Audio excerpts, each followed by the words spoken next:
see the prompt on the screen that says that this meeting is being live streamed. Yeah. Yes. It is live, but we're maintaining for the live now. recording. Yeah. Everything is recorded and we are live now.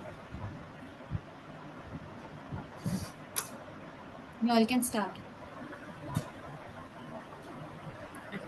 Thank you so much. So, good afternoon, everyone. A very warm welcome to all of you joining us today for a special session as part of National Mental Health Counseling Week. The Symbiosis Center for Emotional Wellbeing was established in 2018, is a dedicated center supporting emotional, social, and psychological well-being across the Symbiosis community. SKU promotes mental health through accessible, high-quality, care-focused early detection, prevention, and intervention. It also encourages peer support, resilience building, and better understanding of mental health through workshops, research, training initiatives, and all delivered ethically based on the best practices. So, the objective of today's session is simple but yet very powerful to spread awareness, break the stigma, and encourage our students to seek help and support they deserve. I'm your co-host Ariba Siddhika, psychological counselor at SKU, and with me I have my co-host Rashi Lambe, junior psychological counselor at SKU. We are truly honored to have some incredible counselors with us today for an open and impactful discussion. Let us take a moment to introduce our in-house panelists. So today we are joined by clinical psychologist Mrs. Nehal Pipaldare. Nehal is an RCI registered clinical psychologist, holds an MPhil in clinical psychology. Currently, she is pursuing her PhD in clinical psychology and has been practicing for 5 years as a clinical psychologist. Also, we have our psychological counselors on board, Miss Ishwarya Ashok. Ishwarya has a master's in applied psychology with specialization in counseling and psychotherapy. She has an experience of 3 years now. Miss Runal More. Runal holds a master's in clinical psychology and has 2 years of experience. Miss Savni Okale. Savni holds a master's in clinical psychology and has experience of 5 years. She specializes in counseling children, adolescents, and young adults. And lastly, our junior counselors, Miss Elisa Morris. Elisa holds a master's in counseling psychology and has now practiced for close to 3 years. And Miss Pratibha Mudran. Pratibha holds a master's in clinical psychology and has 2 years of experience. And lastly, Miss Rashi Cooley. She also holds a master's degree in clinical psychology and has at least 3 years of experience now. So these professionals have dedicated their time and hearts to supporting students' mental health, and we're so grateful to have them sitting with us here to share their insights. And now over to Rashi.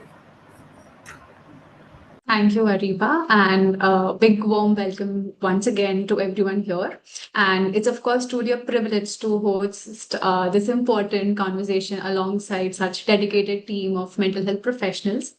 In India, there's a significant portion of young adults who experience mental health challenges. And there are even some studies that indicate how a considerable percentage of individuals between the age of 18 to 29 report certain mental health disorders, and a large proportion of youth also experience distress or struggle with their mental well being. And mental health issues in youth can affect their ability to function and can be exacerbated by factors like external factors, let's say, for example, pandemic.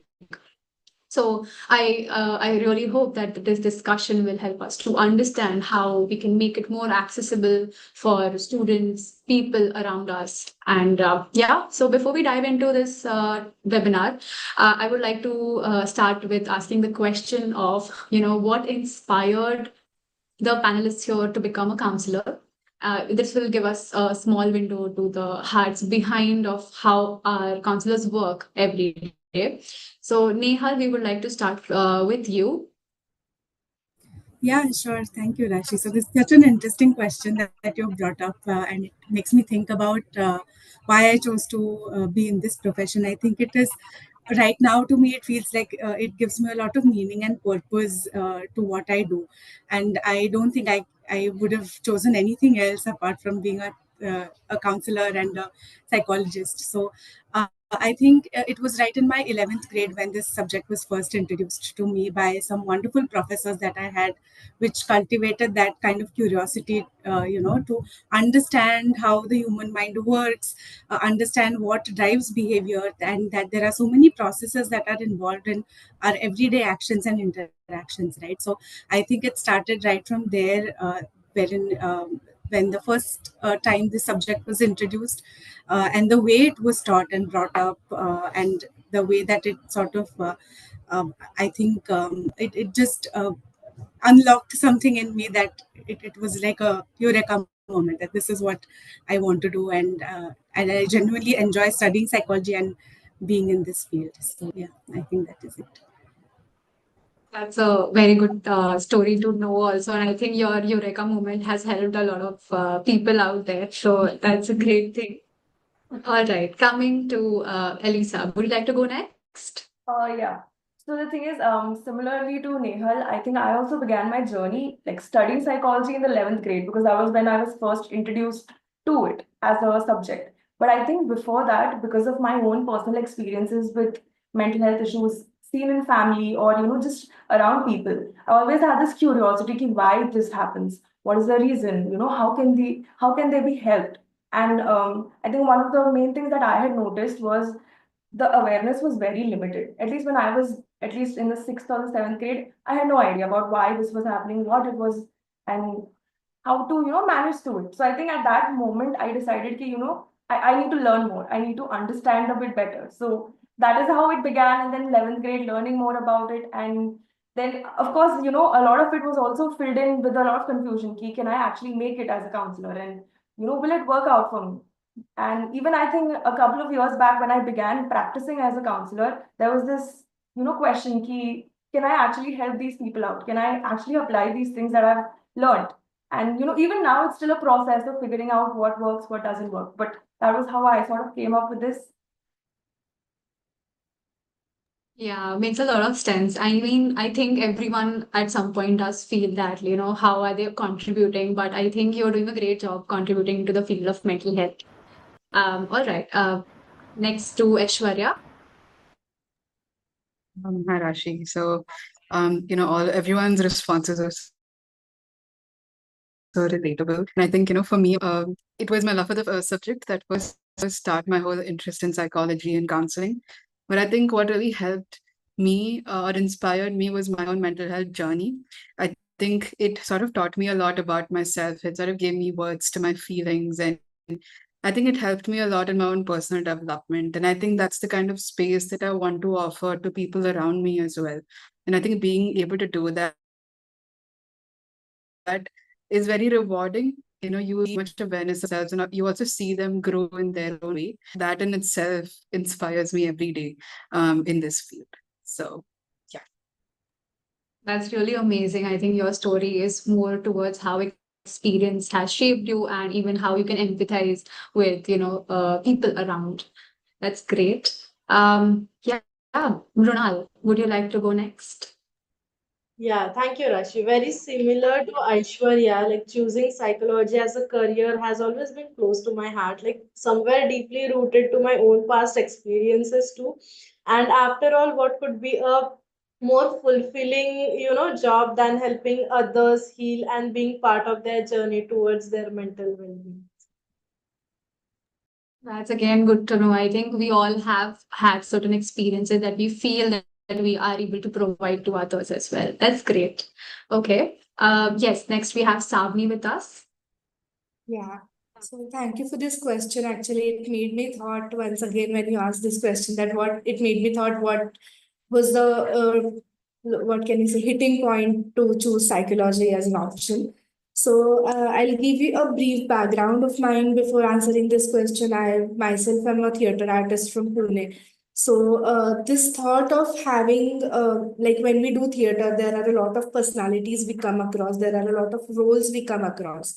So this question always intrigued me, like, what has made a person like this? What might be the background of this particular person? So this thought intrigued my understanding towards psychology, and so when I started learning it from 11th standard, I was like, what has made this person come to this point to take this particular decision or to go to this particular path.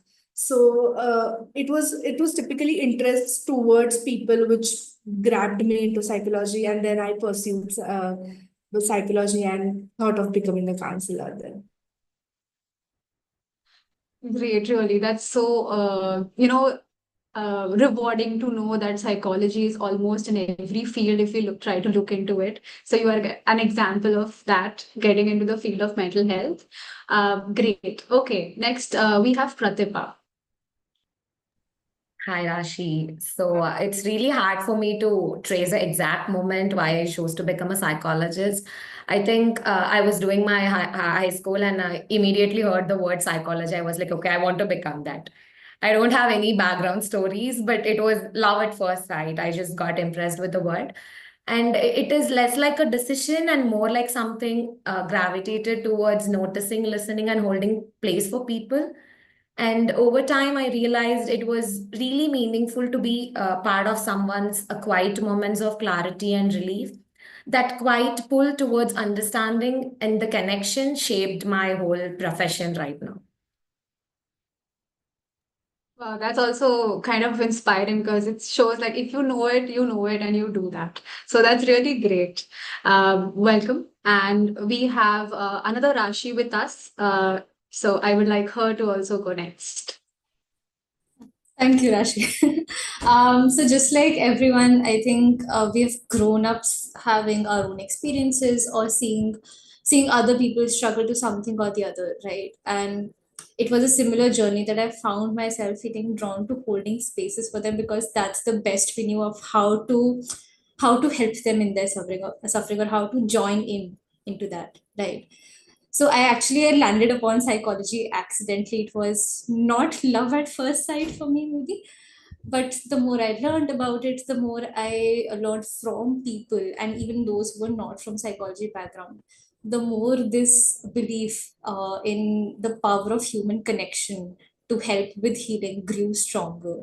And I think that's the same motto and belief that I'm trying to work on every day while I'm a part of this field, that it's about forming that connection. It's about making people truly feel seen and heard so that they can feel empowered and liberated. And it's a beautiful journey to witness. So, yeah. Yeah, that's a very good point, actually, making them feel seen and heard, which is not a everyday thing for a lot of people. But yes, thank you all for sharing their experiences. I now over to Ariba for the next question.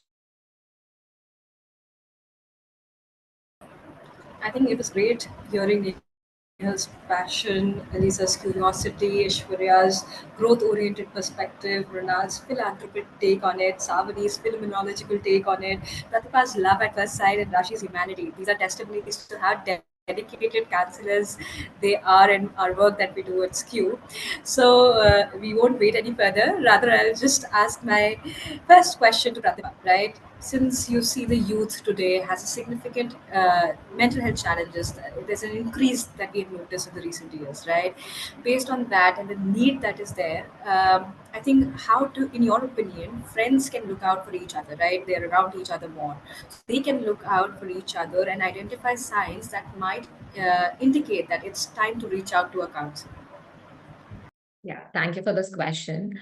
So, there is no particular time to reach out a counselor. The moment you feel like you're carrying more than what you can hold, maybe your thoughts keep looping, or a cycle of negative thoughts, mood feels heavier than usual, or you're just tired even after resting for a long time. There is a quiet nudge that something inside is asking for attention. Sometimes it's like showing up as withdrawal from people, losing interest, things ones you love to do, and usually irritated or anxious about something, preoccupied with your thoughts, like rehearsing it again and again in your head. Other times it is not so loud like this, and maybe you just feel like you're not yourself anymore.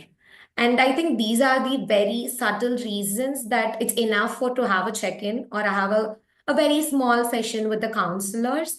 And when it comes to friends, it's about noticing all the subtle shifts, like stop replying to your texts, skipping meals, and talking down about themselves and laughs less. And it's not about friends go and diagnose their friends or peers. It's about just suggesting them, hey, are you okay? Want to just have a chat? But just throwing a heads up to them that you have a people like psychologists or a counselors around, can just go have a talk. And I also think speaking to a counselor doesn't mean something is wrong with you, because we all are just humans, right? Navigating something that might be too heavy for us to carry all alone. And that's okay to always seek help. And doesn't mean we have to wait for crisis to take help or therapy. It's good. It's always about growth and understanding and the betterment of yourself. It's my takeaway, and it's my experience. Whatever I learned, I'm just putting it here. I think very rightly said, Pratibha, that there is no right time for seeking the counseling. I think this also affirms our belief in SKU, right? Where we talk about preventive care. So it's not just the shift has not happened, you're just anticipating something is up. I think it's time just pay a visit and say, hi, what's up? This is happening in my life. Anybody else would like to make a comment on that? Anything that you would like to share? Yes, please, Rashi, go ahead. Yeah. So like Pratibha said, right, we don't have to wait for something to happen. Counseling or therapy can also be a space wherein you just want to explore and understand yourself, your thought processes, your emotion, the way you process your emotions a bit better, right? Because it's very understandable that in our day-to-day lives, it's difficult for us to hold spaces for everyone at all times. So you just need that tiny space when you can be unapologetically yourself and you can have someone see you without any judgment and just witness you. And maybe if any sort of guidance is needed or anything, any conversation is needed, that can happen. So counseling is not just about, oh, I have a problem, I need someone to discuss it with. So just simple check-ins can also be helpful. Yeah, I think providing that safe space, that non-judgmental space is everything sometimes. Just being able to be yourself, right? Yeah. Anybody else would like to add something to this? Okay, so over to Rashi. Yeah, it's really good to know, all their opinions on this matter. But now the next point is, more towards when people are, not always able to reach out for help because of various factors. And one of them we feel could be is, having certain misconceptions about counseling. So, what do you think are the most common misconceptions that people have about counseling and how we can help them? Elisa, would you like to take this one? Yeah, thank you for the question, because I think misconceptions are something that stop people from ever reaching out, because I think once it's fixed in your head, you walk with it for the rest of your life. And I think the biggest misconception that I have heard is that counseling or therapy is only for people with serious mental health issues or with mental health disorders. And while counseling or therapy is for them, I mean, it does help them manage their condition much better, but it is also for us, anyone who's going through any issues, and not just something that's considered very serious. It could be something as academic issues, stress, relationship problems. No problem is ever too small. And even counseling itself can be used as a way of, discovering yourself, understanding yourself a bit better than you did since yesterday. Or, simply to have a place where you can be seen, you can be heard, or you can be supported by someone who understands you. So, beyond that, there's also one thing that I have heard is, a lot of people get worried that, their therapist might be judgmental, or what we talk to them about will be shared to somebody else. And a lot of this comes from also previous experiences, but a lot of it is just pure misconception about what therapy is like. Because we've not experienced it, we just, base it on hearsay. But what is important to understand is, in therapy or counseling, a therapist is will always be confidential. So everything that is shared, everything that is told to a therapist is always in a safe space. And only in cases of, let's say, if there's a risk to the person, or if there is a risk to someone else, only in such cases confidentiality is broken. Because a lot of people do get worried that, what if the therapist tells my parents, or what if it's shared with my family? So, that is one thing that I would really like to make it clear, that in therapy and counseling, nothing is ever shared to anyone else apart from the person in front of you. And there's this one thing that I have heard a lot more. Ki, a lot of people also say ki, yeah, your work as a counselor will be very easy because all you're doing is listening. And well, listening is a very big part of what therapy is like, but it's a very small part of it. A very important part, I agree, but a very small. Because beyond listening or making the person feel heard or understood, there is also helping them learn certain skills like managing their emotions, working with their thoughts, understanding yourself, or even changing your behavioral patterns. So there is that. And then this is from my experience that I've seen is a lot of people come to a counselor hoping that they'll get a quick fix. I have XYZ problem, I have this issue. You give me advice, you tell me how to work it through. And that is one thing that counselors will never do is give advice. We cannot tell you, do this, do that, and your life will be fine, you will be fixed, and all your problems are gone. Because let's be honest, life is challenging. Living your life is not easy. But what a counselor will do is help you understand yourself, help you find your own methods of, finding solutions to your problems. And this is done with a lot of support. And, there's no labeling, there's no judgment given to you. So yeah, I think that's one of the most common misconceptions, at least I have heard. No, that's actually pretty good points that you have brought up. And the things like you said about, no problem is small for anyone. So maybe the intensity varies according to the particular person. What they are going through might not be always understandable for the other person. So I think the role of a counselor here is very important. And of course, active listening and all those factors are really important that you brought up. Thank you so much for that. But also, is there anyone who would like to add more points to that? Yes, Mrinal. Yeah, so adding on to Eliza's points, so people think that therapy is endless and it really never ends. But in truth, counseling can be a short-term, goal-oriented thing and focused thing. So many people benefit in just few sessions depending upon their goal. Yeah, that's a good point as well. Yeah, anyone? Yes, yes, Nehal. Yeah, so also what I wanted to bring to notice is that there are different kinds of mental health professionals, right? So it's not necessary that it might be like a one size fits all kind of a situation, because a lot of times people equate therapy with psychiatric medications, or sometimes they don't realize that based on the severity of what they may be going through, the intervention is going to be tailored specifically for them.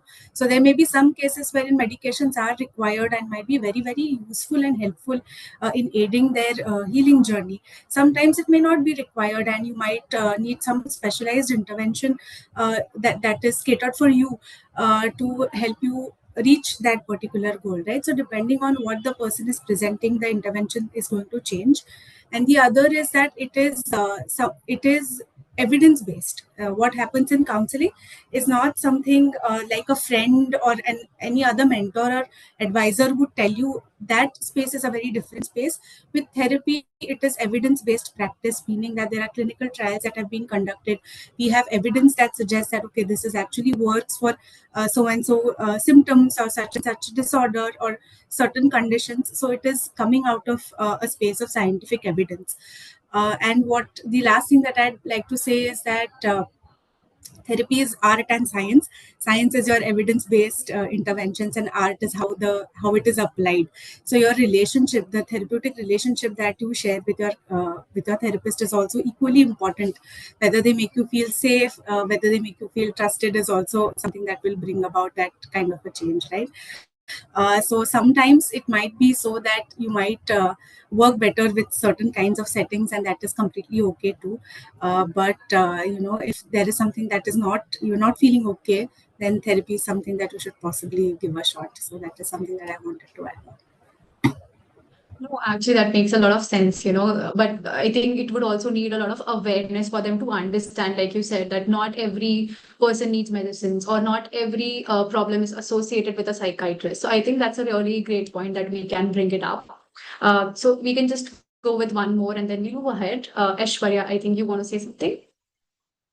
Yes, just wanted to add on to something that Elisa was talking about, how sometimes students are not sure if, this is, or, or young adults or anyone who comes to therapy is not sure whether this concern is big enough for me to even talk about. I think something that comes up with a lot of clients as well is this. So I think one thing I always tell them is you don't need to wait to be drowning in order to ask for a life jacket or ask for help. I think just putting it on beforehand and then going into the water is still going to be helpful. So again, I guess I just wanted to reiterate that no concern is big enough or small enough. I think it's always better to be, prevention is always better, I would say. You don't need to wait to be drowning. So yeah, just wanted to add on. Yeah, no, that's a great add-on. I think it's more related to how prevention is better than cure. So yes, great. All right. Yes, Hari. I, in fact, feel it's a great analogy, Ishwarya, that you put forward here to understand. Apart from that, as Lisa has highlighted, therapy could just be a pillar in your support system. It does not have to be the problem has gone to an extreme where it's not manageable. Even if it's manageable, therapy is a a pillar of support in your life, right? So that's great points, guys. So I think it's a great segue also into this conversation going forward. That when it comes to them not seeing their problems as big enough problems, right? Sometimes that could also be because of their self-esteem being low. They're not able to validate their own issues as issues, right? So I think that also can happen because of mental health stigma, right? And mental health stigma can create serious problems. It can also stop people from getting help. It makes them feel alone. Sometimes limit their chances at life, limit their opportunities. It can also lead to negative self beliefs, right? Low confidence, and it makes treatment less effective. So, due to this prevailing stigma, students find it difficult to reach out, right? So, how can one approach building trust with students who are hesitant and are afraid to open up? Sapni, would you like to take that question? So yeah, this is very crucial question I feel because many a times students or anyone approaches for therapy, but they really don't know how to talk or how should they go ahead in therapy. So I mainly think that trust is the key towards any success in therapy. So it's the base of any therapy to bloom ahead. I think understanding the reasons behind their hesitations, that why the person is not opening up, why, what is the key point, what are the issues that the person is having to open up with a therapist. So understanding the reason behind might help. So for example, there might be chances that there was some stigma associated with reaching out for help. Was that the case? Or there are chances that there might be a few people outside who might have not gotten the best support earlier, and that's the reason they were not very much okay with reaching out for support once again. Or there has been some not so good experiences with counseling earlier. And so what is the exact issue? So like Nehal rightly mentioned that it's a tailored thing. It's not one size fits all. So what is the issue with our client? Understanding that why the person is not opening up, what's the issue? Understanding that might help you to build trust in the person. Also, creating a safe, non-judgmental environment and a good therapeutic relationship will help. By good therapeutic relationship, I don't mean that if, you have to go with your own pace, but understanding the client's pace is also important. Sometimes clients like to go slow about therapy. Sometimes the client is like, I don't want to share all the things in the very first session or the second session. So being comfortable with client's own pace also helps you to, uh, you know, um, imbibe that trust part in the client. Also, sometimes going so what is exactly happening with clients, like going on to their level will also help the therapist to form that particular rapport or trust with the client.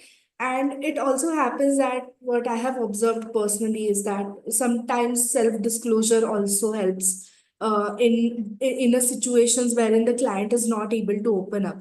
So telling that to the client that okay, I am also a human and I might have also gone through the similar things that you have experienced, and it's okay to experience that, also makes you as a therapist very human. Because and that I think creates like reduces the gap between you as a therapist and that client as a person. So sometimes self disclosure also helps. So these are the few things I usually practice when when the client is not being able to open up, and building trust consecutively is the main part of it. I think Savni, you very rightly emphasize on the point of empathy, knowing what is the story, why the stigma is coming, and from where it is coming, and then only you'll be able to address it better. Are there any opinions on it? Sure. Somebody would like to go ahead? Yeah. Yes, Nehal, please, please. Yeah. So for people who are, maybe on the edge, trying to figure out whether they should seek help, not seek help, go to a therapist, not go to a therapist. What I'd like to say is that, just how easily when we have a cough or a cold, we say, "Ke consult kar lete hain." We'll go to the doctor, see what they have to say about it, and we'll just get an opinion. So, if you were to apply that same logic here, just go for your first session, take the leap of faith, and see how that works out for you. It'll be an experience. And you would realize that, and when your therapist is somebody who's holding that space for you, you realize that it's a lot easier possibly than what you've made in your mind. So give it a shot. It's as easy as that sometimes. So that is something that I wanted to share. I think there's a very famous quote. I think it's by Martin Luther King, but I'm not very sure. It goes about that when you have to take a flight of staircase, right? You don't look at the staircase, just take the first step. I Yeah. think that's pretty much it. Absolutely. Yeah, yeah. So I think over to Rashi. Yeah, actually, very good question with a good opinions on that. I think it will help a lot of students and people to actually understand how they can make it more accessible. And in the same lines, we have also seen, how important the role of peers is also in this particular area. And they are considered as one of the, support system that there is. And they are the first ones to notice if something's wrong. Like we just check in, like, "Arey, you do not look, okay today. Are you fine?" So, do you think that peers can, play a important role to encourage someone to, seek help with a counselor, but of course without crossing their boundaries? Yeah, Brunal, would you go ahead with this one? Yeah, sure. Thank you for this question, Rashi. So, what I think is peer can casually share their own experiences to show how counseling has helped them, particularly while, they should not pinpoint fingers to anyone. And they can gently say this, ki, talking to someone has really helped them. And you could go and speak to a counselor or someone you trust. And here at Symbiosis, we are using campus resources like the mental health ambassadors we have on all the campuses. Is a great initiative to promote counseling and guide students towards the supports. Yeah. All right, yeah, I think that makes a lot of sense also when we are, it has to be a very gentle approach so that they also do not feel attacked or anything as such. But great. Yeah, anyone else would like to add on to this question?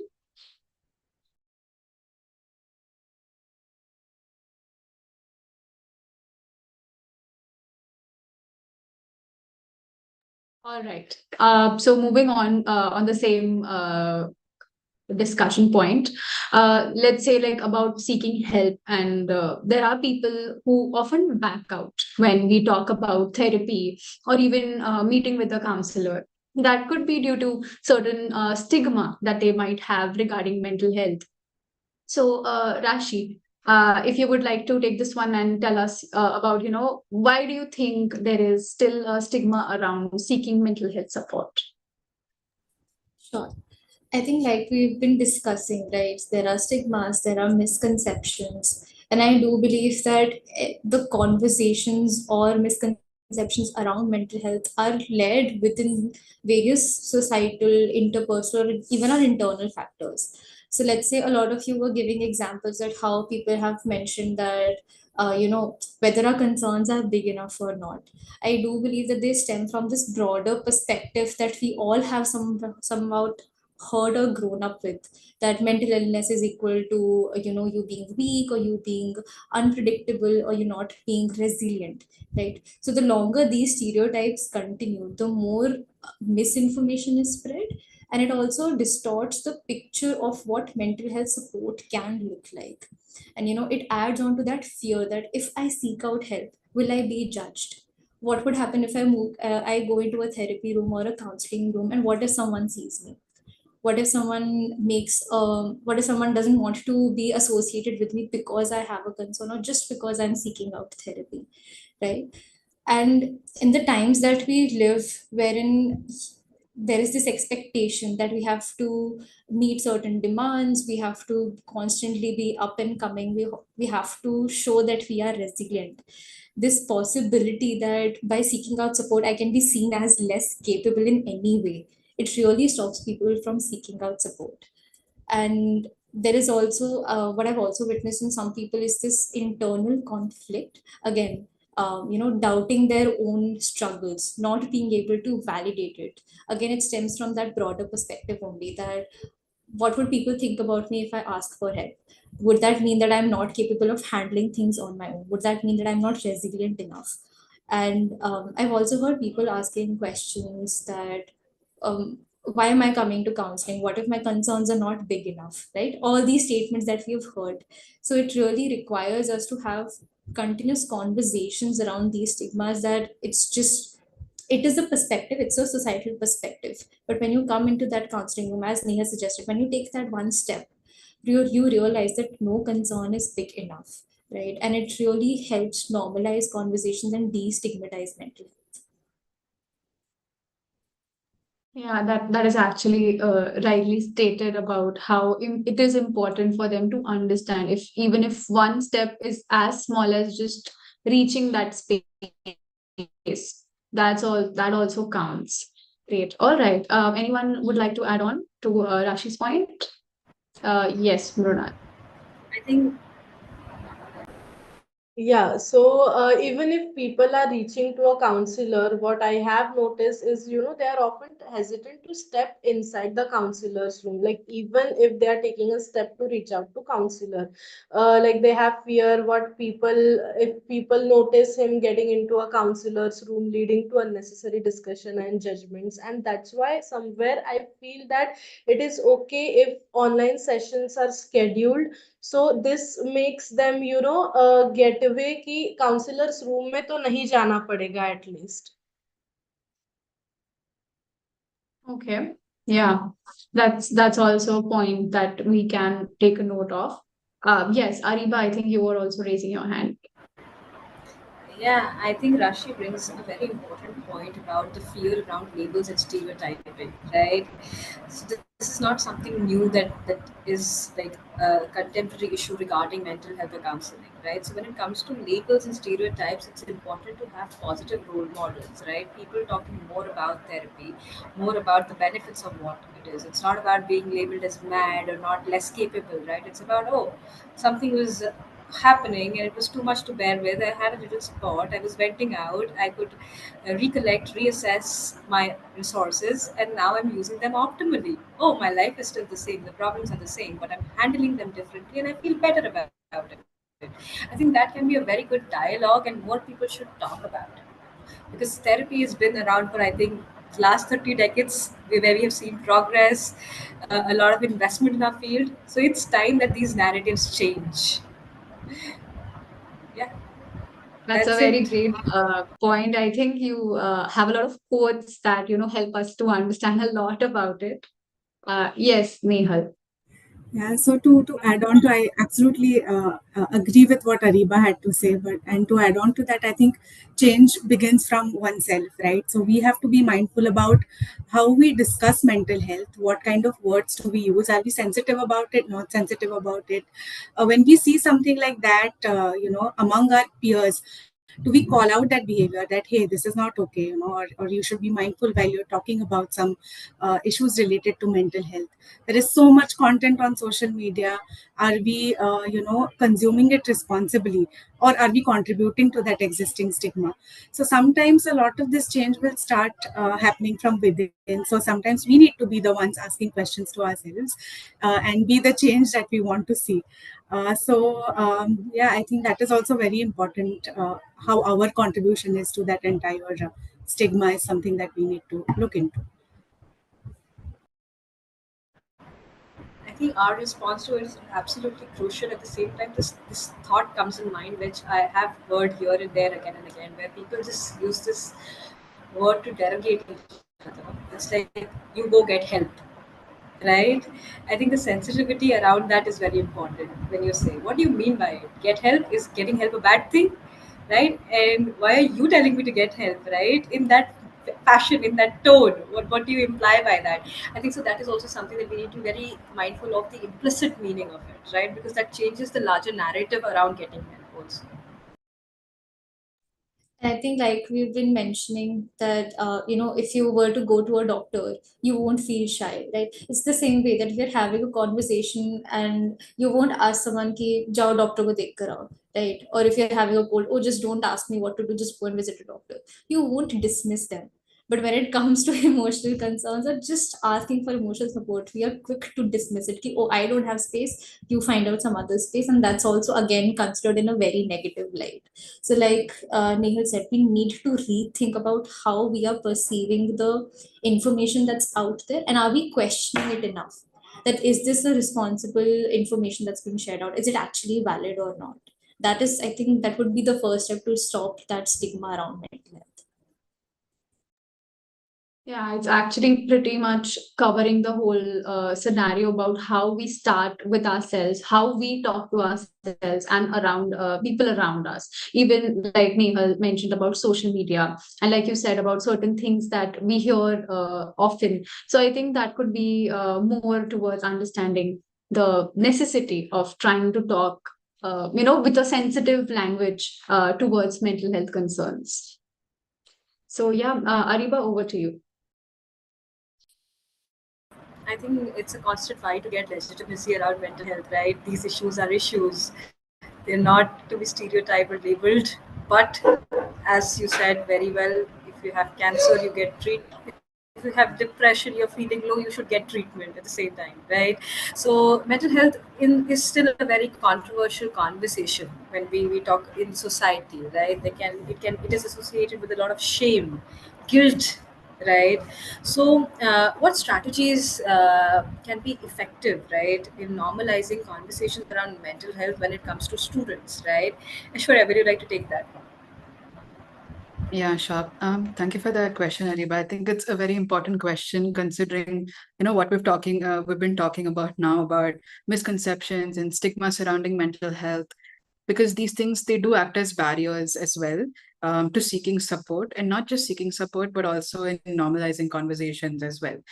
I think one of the primary goals when it comes to having more conversations with students around this topic is also, I think, to bridge the gap between, students and counselors. So many students may also feel very intimidated speaking with a counselor because they end up viewing the counselor as, let's say, an authority figure in the academic community, right? And this can create a barrier for them in order to being open and being trusting as well. And a lot of doubts come up about confidentiality. So I think something that we found impactful is engaging them in a very empathetic way, right? Allowing space for whatever concerns are coming up. We have health and wellness sessions that we conduct on campus regularly, where we're covering a range of emotional wellness topics, like, be it stress management, anxiety, or even topics like suicide prevention. I think what I've noticed in a lot of these sessions is students get very curious and they want to improve their understanding about all of these different mental health concepts. I still remember during health and wellness sessions when we're talking about things like anxiety and stress, or be it even things like panic. I think these are also words that we see a lot in social media, words that students use a lot as well. But I think a lot of questions came up about what is the difference between anxiety, what's it, and panic, and let's say a panic attack, right? Because all of these words are so similar, and I think social media gives us so much information about all of these things, but we don't really know what it means.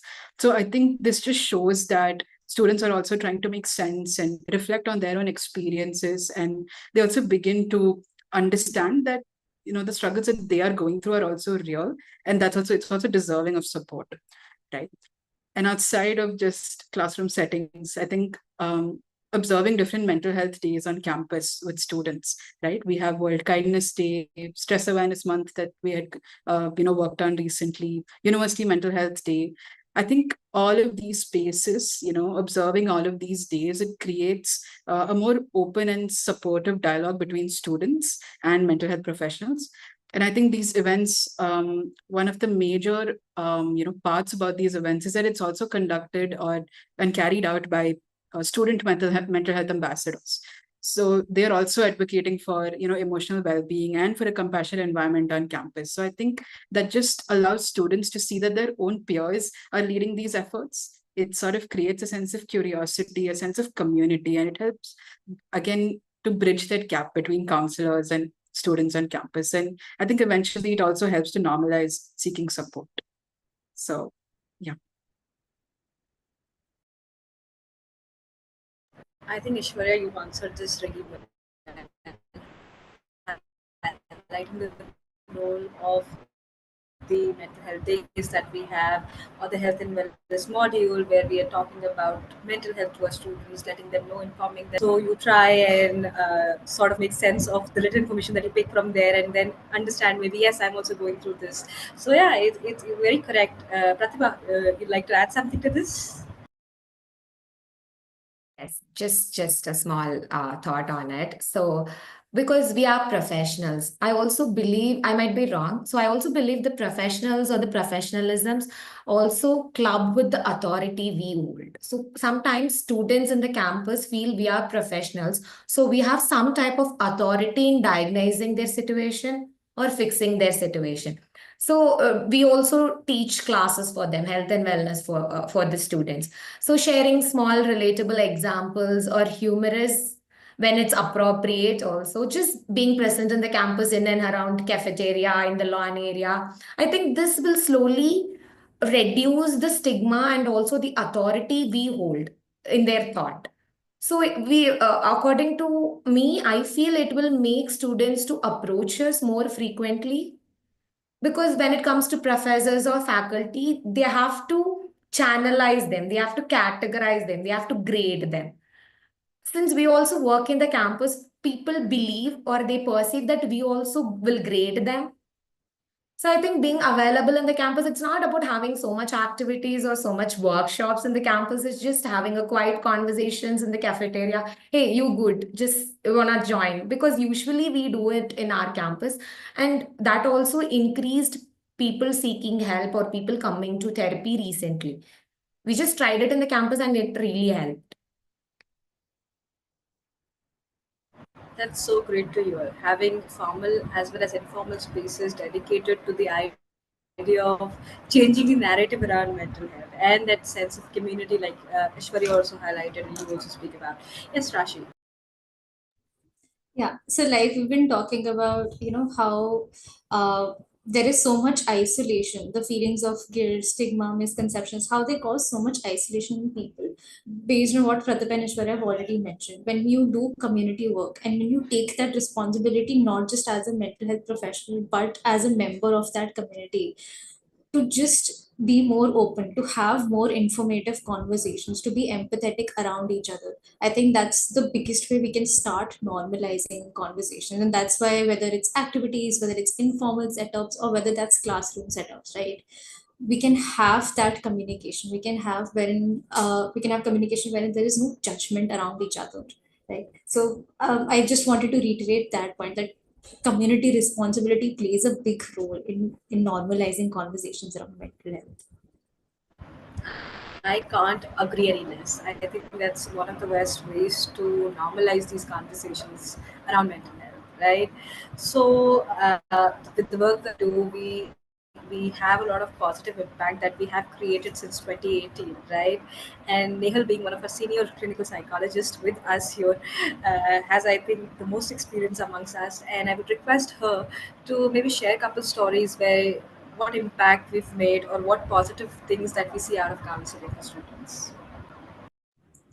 Absolutely. So, I mean, there's so many anecdotes that are there of people who have shown remarkable resilience, remarkable courage, so much internal strength while going through these circumstances, right? And I feel very privileged to be a therapist because people place so much trust in us to be a part of their inner world, and we in turn get to see all of these wonderful journeys that people have gone through. There are quite a few examples now. Let's say a couple of students who experienced symptoms like, let's say, restlessness or constant worrying, muscle tensions, and they didn't know what it was. Who walked into therapy realized that, okay, this is possibly some symptoms of anxiety that are coming up, learned better tools and coping mechanisms to deal with their symptoms, and went on to do such beautiful things with their lives, right? Or students who often come in with placement challenges. So who sometimes have a tendency to compare themselves with other people and say that, okay, such and such person got such a better package than I did. But for them to understand and prioritize what is it that they value in life. It can be financial benefits, it can be job satisfaction, it can be meaning from their employment, whatever it is, to prioritize that and to do what fits best for them is something that they might possibly learn. Or to be able to process grief and loss, grief of any kind, a loss of a parent or loss of a loved one, or relationship challenges, to be able to make sense of that loss, process that loss in that safe space, and to be able to deal with come up with strategies or a space where they can do their inner work and healing, is also something that tends to happen quite a lot. So the or people who struggle with their identity. Usually, when I see young adults, that is a phase wherein, they're trying to make sense of themselves, and trying to understand who they are, and how they can better understand themselves and explore themselves a little bit better. So, identity issues is also something that we've seen quite a lot, and students do very well with the tools that they get through therapy, and go on to lead such beautiful lives. So there are so many remarkable stories of courage that we see on a daily basis, that I think is just remarkable. So whatever it is, no issue, big or small, you will possibly find some answers, maybe not all in that therapeutic space. But yeah, that is something that does come up. That's very good to hear because again, I have experienced this myself, seeing them bloom here with couple coping skills, couple strategies, and that is more than enough that one needs just to start that first step, that of flight that we talk about, and then you see them up on the staircase doing the best they can, and it feels amazing. It feels amazing. I would request others also if you would like to share something on this note, the positive impact that we have made so far, so that we can encourage our students who are still hesitant, thinking whether they should come, should give us a chance, should try. They can take that first step. They can find the courage to do so.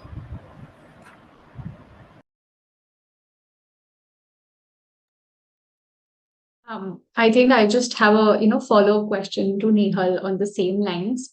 Like you mentioned about how expressing ourselves or towards identity, right? And I see that we all have different ways of expressing ourselves, our feelings, our emotions, and even at times it feels that we should just try and deal with it with ourselves and without telling others, not letting others know about it or burden them about it. So do you think you could give one piece of advice for people who are struggling silently? What would that be like? Yeah, so what I'd like to tell them to begin with is that struggling or asking for help is not going to make you weak. It just makes you human. It's we as human beings naturally do depend on each other for care and for compassion, and that's just who we are, right? So just taking that first step, I know it might sound or it seems very huge, or like the biggest thing that or the scariest thing that you ever have to do, but it's sort of like a leap of faith that you have to take on, right? Just that one step, and it will possibly make things easier. And you don't have to do it alone. Reach out, speak up, let somebody in, even your near and dear ones. The one way, you know this comes up a lot, that I'm being a burden to somebody, but the other way to look at it, that you have to, um, caring for someone is also a very intimate and loving thing that you can offer to somebody, right? So allow people to take care of you, because that is also a privilege for them, to be able to be there for you when you need it, and to be able to take care of you. That is also something that we seek for our near and dear ones too, right? So let people in. You don't have to do it alone. And there is help available always. There is help, there is support, and there is hope. So although you might not have answers to everything, but there might be a few that we'd be able to help you out with, and then the rest we can figure it out together. So that's something that I want to really put out there, is that, um, give it a shot to see how that works out. No, yeah, that's actually a great point to start with about, how we can, as much as support that we can provide, or, the family members, peers, and all the friends they might have. I think that is, put in a very correct way about how it's okay to seek help. It's okay to feel that you might need someone to be there for you. So, yeah, anyone else would like to add on to it? I also think it's a very a conflict in the mind where against this, like, the social fabric of our nation is altering at an extreme speed, right? So we're slowly moving towards this individualistic culture that we talk about from collective, right? So we challenge our innate need for support. Asking for support is shameful. We feel guilty about being a burden, as Nehal said, right? And the sooner or later we accept that we are born with that need, right? It's there within all of us. We'll be able to accept it as a given in life, right? I think this is also an important challenge which the current generation faces. Yeah, And I think, actually, I think it's sorry. Yeah, please go on. first of all, you go ahead, then I go ahead. Yeah. No, I was actually appreciating the point Ariba mentioned about, Yeah. it's very important. So yes, please go ahead. Thank you. Just wanted to add on to it, like, since we are talking about community and we are talking about how to move from individualistic spaces to community spaces, right? Um, when we look at people we have worked with or we have heard stories about, uh, we see so much strength that they showed, so much courage that they showed to just enter that room, that I see it from a perspective of that it's the sense that they are showing up for themselves, right? And that's how they are asking for the community to be there for them, whether it's a therapy room, whether you're going and calling up your friend, whether you're reaching out to anyone. That strength that you're showing is your step to enter into that community space, so that others can also come in and collaborate with you on it. So yeah, just that. Yeah, so the emphasis is on you're not alone and there is help if you are able to seek for it. That's great. All right. Ariba, you wanted to add something? I think you can go forward. Yeah, you can. I think you can go ahead with the next question then.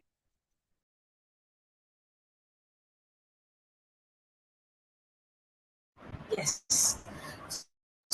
So, when you talk about what, like I told you about success stories, right, and everything. So keeping that in mind, we'll encourage our students to take that first step, right? And the next question is that we all have different ways of expressing our feelings and emotions, right? At times there are times when we feel that we should just try and deal with what we are feeling without telling others, right? And not to make a deal out of it. So if you could give one piece of advice to people struggling silently, right, what will that be? Nihal, would you like to take that? Yeah. So Ariba, just to reiterate what we've discussed is that you don't have to do it all alone. That there is help that is available, and they can take that first step to reach out and allow for people to really not just through therapy but otherwise to be there to support them. And if you're somebody who's considering therapy, the first step seems the biggest, but still go ahead and take it, and we'd be here to support you through that journey.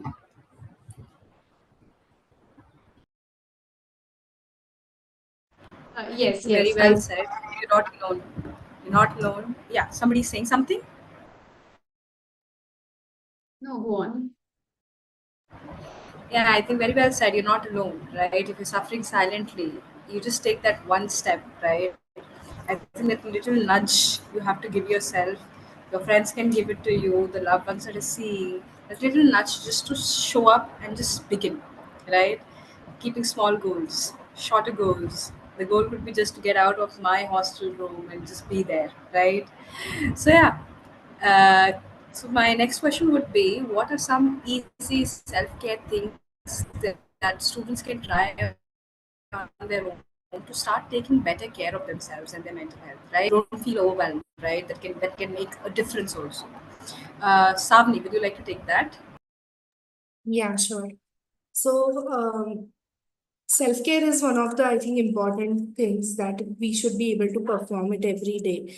But unfortunately, because of maybe social media influence or the peer influence, self-care is something that is looked upon like why should I put up a big hole on my pocket, right? So going on a spa, probably going on so that is a typical that is a typical view of having a self-care. But what I think is self-care starts very small. You can just start with yourself practicing your own hobbies every day.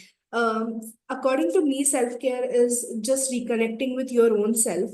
It shouldn't be one solution that I'm giving you, that you do it and your self-care would be done. It's not like that. Maybe it's like you have to look into yourself, what you like, what you really want to do. So that is a self-care that you can do. Some simple activities can be included, like a mindfulness meditation or mood journaling. Journaling can be there. Practicing kindness and gratitude on a daily basis helps a lot to reconnect with yourself. Practicing your hobbies every day, doing some or the other physical activity, it will help you to reconnect with yourself. Also, the era that we are in, we are constantly connected digitally. So for a simple self-care, if you just disconnect yourself for a day or two, like a digital detox or something, that will also help you to reconnect with yourself. So these are few small things which really don't need a lot of amount to put in, but still you can do your own self-care. So these are the few things which probably you can do, or these are the activities you can do on a daily basis to practice self-care. Yeah. I think all of the suggestions that you made were focusing on introspection, encouraging students to introspect, finally understand themselves, know themselves. Either it's through gratitude, through mindfulness, through journaling, through mood journaling. I think Rashi, Pratipha, and Nehal, everybody has something to say. So we'll begin with Nehal first. Yes, what I wanted to say that yes, although self-care can be all these great things, right? But sometimes it also means doing the hard things, right? Like let's say that I know that the next week is going to be very stressful for me. So pre-planning it or making sure that I sleep on time, I eat my meals on time, I wake up on time, that is also self-care. Or sometimes setting boundaries in certain relationships where you know that okay, this is not working out for me and I need to be firm with what I want.